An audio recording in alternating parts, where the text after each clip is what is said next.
Centurion TV, where our aim is to inspire, educate and entertain the community. We are coming to you live this morning from our studio here on John Foster Drive. Over the weekend we've put some very cool boards on the wall, so if you do drive past us, just wave, give us a hoot so we can say hello. Today on the show we have a very special guest here with us, Andre Liebenberg, a.k.a. the Traveller. Welcome Andre, it's so lovely to have you here on our show. Thank you very much for having me. Thank you. So Andre recently went to the South African Independent Music Awards where he won 2 awards, one for the Best Instrumental Album and another for the Best Instrumental Single. Congratulations Andre, that is quite the feat. Thank you. Can you tell us a little bit about your experience on the music awards and how the process was like being part of that? Well, it's literally for independent musicians, so that means you're not signed to a record label. You do everything on your own, your marketing, your recordings, everything happens. The buck stops here, so the responsibility is yours.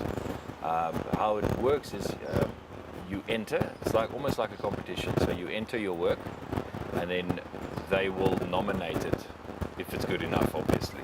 So there's thousands of entries. Just the fact that you're nominated is already quite special. Yes. Then that music appears in front of a panel. Everybody listens and they vote on it.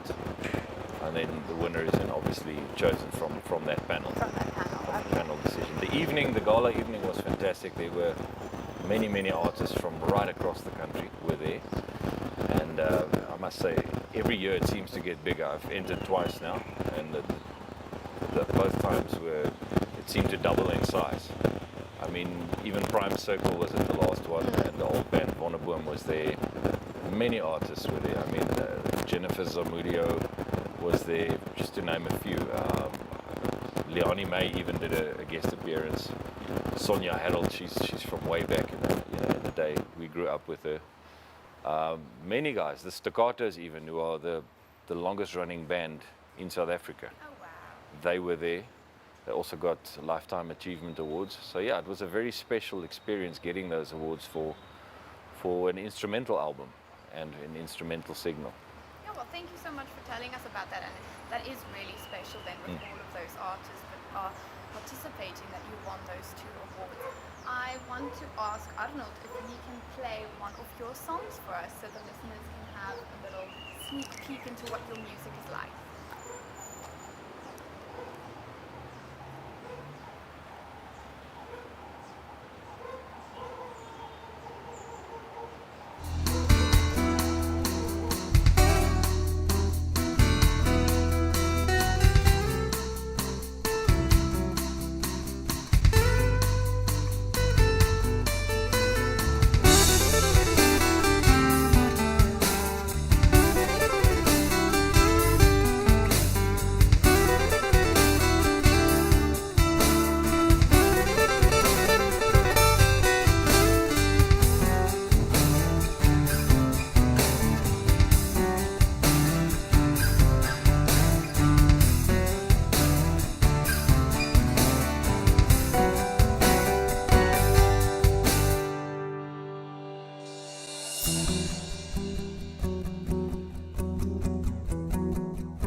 ask you, tell us a little bit about the background of your career. How did you get started in music? Where does your passion and love come from? Well, how it happened was Mum was a music teacher. So when I was still in her belly, she used to teach organ, and the organ had many funky beats and stuff. So literally her stomach was right next to the speaker of of this organ, and these beats were going, and the bass lines and all the different music. So even in the womb I was hearing it. That is so special. So I suppose that's where it started. And then after school, when I was finished with school, actually in school I was part of a rap group. Can you believe that? I was also a dancer. So from that I went out of school and I went and studied music at the Contemporary Music College way back in 1994. And I finished my studies and started playing as a professional bass player for a guy called Louis Brits. Louis Brits was very much in the youth scene that time, the gospel youth scene all across the country. I played bass for him. So that's where it all started as a live career. Over the years I've literally played in hundreds of bands and shows and things like that. But the Traveller as such that's running now started in 2014. I started doing that, solo guitar shows and things like that. But I still, what we call, do session work for many bands, all kinds of genres, from heavy metal through to jazz, through to everything.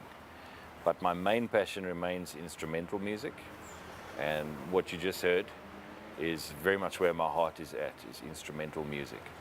So yeah, that's putting it in a very short nutshell. But I mean, there's so much I could talk about. Bands that I've played with, a couple of famous guys. Peter Rischmiller is one of them, otherwise known as Piet Pompies.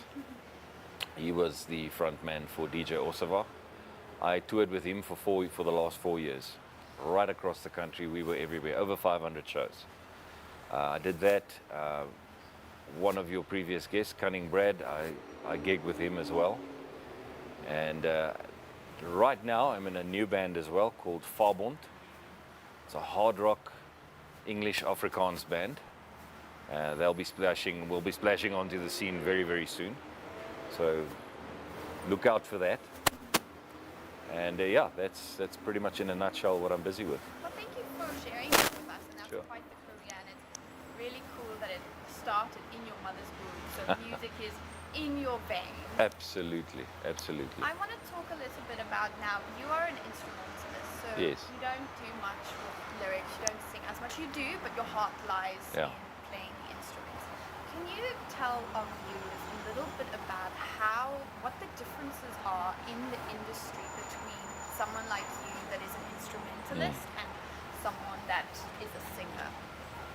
Well, you see, instrumental music is very much based on interpretation, whereas a song with lyrics the meaning becomes pretty clear pretty quickly, what this person was singing about. But instrumental music, different people will interpret it a different way because there's no lyrics. So it's an emotional thing, and that's why I love it so much. Because whatever I was feeling was what I was feeling when I wrote this piece, but it could mean something else to you or to this person or that person.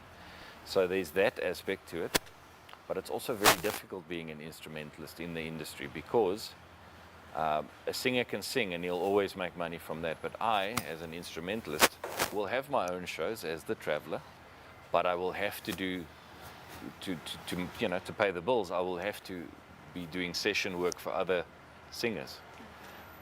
To back them up, to play for them and whatever, and that pretty much, and often you'll have to teach as well, which I don't do anymore. I used to teach, but so you have to be fairly broad about it, and you have to keep it open. You can't just be thinking, no, I'm just an instrumentalist, even though that's your passion. If you want to survive in the industry, you young musicians out there, if you want to survive, you've got to be versatile and be able to fit into and slot into any situation while also doing your own thing. And that I've had to learn over the years. I used to be very stubborn about it, but I did learn eventually that if you want to pay the bills, you've got to be able to work with vocalists and guys that do lyrics and back them up as an instrumentalist. and do your own thing, if that's where your ambition lies. Yeah. I can imagine it's a little more difficult being an instrumentalist where you have to, as you said, evoke that emotion and Yeah. that meaning just through, for example, your guitar. That's all you have. But it, like you say, it also can have meaning for different people and different Absolutely, things. yeah. I'm feeling the vibrations here on our patio from where they are building over there. So we just wanted to apologize once again for all the sound around us. We are in the middle of the city. But thank you so much that you explained Pleasure. some of those differences for us. Is there anything else you would like to say to any aspiring young artist out there? Become a doctor.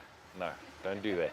I'm just kidding. The biggest thing is know what you want and don't let people distract you from that focus. Don't let them distract you from that focus, because that's what it takes. It takes a lot of focus. For every month you listen to someone's negativity and do something else, you're losing a year of your career. You're literally losing a year of progress. And I made that same mistake when I was a young musician.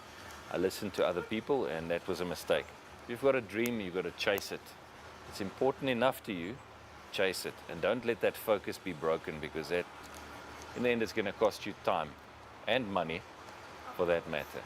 Now, that's my advice to a young artist. And practice, practice, practice. There's no substitute. Practice makes perfect, and that is so true for anyone in any industry. If you have a dream, follow it and focus on it and listen to your voice and not anyone else's voice. That's right. In other news, we also have an interview coming out about the Bellable, where two homeschool moms are talking about what's happening in the Bellable and why you should vote. And so it is coming out latest tomorrow. For more information, you can visit the website wearesouthafrica.co.za. It will be linked in the description below, where you can go find out more information on how to vote for this very important situation going on in our country right now. And Andre, I would like to ask if you could play us a little bit of your guitar as we end the show. He is playing at Wednesday night at Enzo's Pizzeria. You can go see him live and go enjoy a nice little pizza and a live show. So if you could just end off the show for us like that. I want to say thank you to everyone for tuning in this morning. We will be going live every weekday at 8 on our YouTube channel. You can follow us on all our social platforms, Instagram, Facebook, TikTok. And now off to Andre. Thank you so much.